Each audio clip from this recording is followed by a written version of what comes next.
সম্মানীয় দর্শক, এই মুহূর্তের বিগ ব্রেকিং নিউজ আপনাদের সাথে শেয়ার করব। আজকে ম্যাট 1594 নিয়ে সুপ্রিম কোর্ট কি বলেছে। প্রাইমারির চাকরি কি শেষ হয়ে যাচ্ছে? মানে যারা আশায় বুক বাঁধছিলেন যে একটা চাকরি প্রাথমিকে আমি পাবো এবং স্কুলে জয়েন করব, তাদের আশা কি শেষ হয়ে যাচ্ছে? টেট থেকে কি আরও ছেলেমেয়ে পাস করছে? পুরো বিস্তারিত তথ্য আপনাদেরকে বলবো। তার আগে বলে রাখি আপনাদেরকে যে আজকে সুপ্রিম কোর্টে এই কেসটা উঠেছিল, অর্থাৎ 1594 এই কেসটা কিন্তু উঠেছিল। তো সেক্ষেত্রে ম্যাট 1594 42 নম্বর সিরিয়ালে ছিল। 40 নম্বর পর্যন্ত বিস্তারিত শুনানি হয়েছে, সময়ের অভাবে দীর্ঘ শুনানি হয়নি। তো সেক্ষেত্রে পরবর্তী আরও একটা ডেট দেওয়া হয়েছে, সেই ডেটটা হলো 27শে আগস্ট 2024। এই মাসেরই 27শে আগস্টে কিন্তু আবার এই কেস উঠছে। এবার আপনাদেরকে বলি যে এই চাকরি যারা আশা করছিলেন, তারা চাকরি কি মানে এক প্রকার মানে তাদের আশা শেষ হতে চলেছে?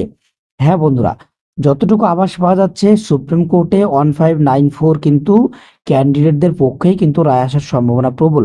সিঙ্গেল বেঞ্চ, ডিভিশন বেঞ্চ সব জায়গায় একই রায় হয়েছে, বাকিটা হওয়ার কিন্তু বিরাট সম্ভাবনা রয়েছে। সেই জায়গায় যদি ম্যাট 1594 থেকে প্রত্যেককে 6 নম্বর দেওয়া হয়, সেক্ষেত্রে প্রায় 1 লক্ষ থেকে 1.5 লক্ষ ছেলে মেয়ে কিন্তু পাস করতে পারে। আর এই 1 লক্ষ থেকে 1.5 লক্ষ ছেলে মেয়ে পাস করলে যারা বর্তমানে টেট পাস করে বসে রয়েছেন, তাদের কিন্তু এক প্রকার বাড়া ভাতে ছাই পড়তে চলেছে। কেননা যারা এতদিন ধরে চাকরিটা চাইছিলেন যে এবার হয়তো বিএডদের ইতিহাস শেষ হয়েছে, এবার আমরা শুধু ডিএলএড প্রাথমিকে চাকরি পাবো, টেট পাস করে আছি, তাদের সেই দিনটাতে একটা কম্পিটিশন আসতে চলেছে। কেননা ম্যাটকে কোনো রকমভাবে আটকাতে না পারলে প্রচুর সংখ্যক ছেলে মেয়ে পাস করবে। সেই জায়গায় দাঁড়িয়ে এতটা কম্পিটিশন বেড়ে যাবে, আর সিট সংখ্যা কত হবে সেটা তো কেউ আশা করতে পারে না বা কেউ জানেও না। তো সিট সংখ্যা যদি আবার কম হয়ে যায়, সেক্ষেত্রে কিন্তু এক প্রকার চাকরি না হওয়ার সম্ভাবনা রয়েছে। মানে যাদের একদম প্রচুর নাম্বার রয়েছে, মানে একাডেমিক বেশি রয়েছে, এবং সব থেকে বড় কথা যে ইন্টারভিউ যারা ভালো দেবে, তাদেরই হয়তো চাকরিটা হওয়ার বিরাট সম্ভাবনা রয়েছে। আর ম্যাক্সিমাম ছেলে মেয়ে বাদ পড়ে যাবে, কেননা প্রচুর সংখ্যক ছেলে মেয়ে কম্পিটিশনে চলে আসবে। এখানেই শেষ নয়, শুধু ম্যাট 1594ই নয়, সেক্ষেত্রে 2023-এর রেজাল্টও কিন্তু আসতে চলেছে।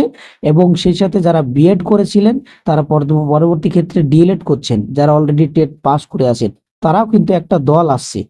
তো সব মিলিয়ে কিন্তু নিয়োগ প্রক্রিয়া যদি দ্রুত না শুরু করে, যত ডিলে হবে, মানে একদিন একদিন করে আপনার যত ডিলে হবে, ততই কিন্তু কম্পিটিশন বাড়তে থাকবে।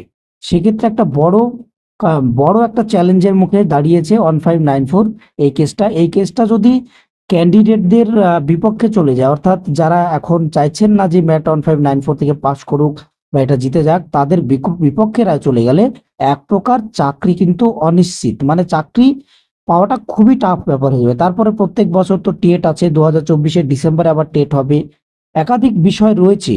তো সেই জায়গায় দাঁড়িয়ে যারা 2022 সালে টেট পাস করে বসে রয়েছেন, তাদের সাথে একে অপরের সাথে সংযুক্ত হয়ে থাকুন, অনেক কিছু জানতে পারবেন।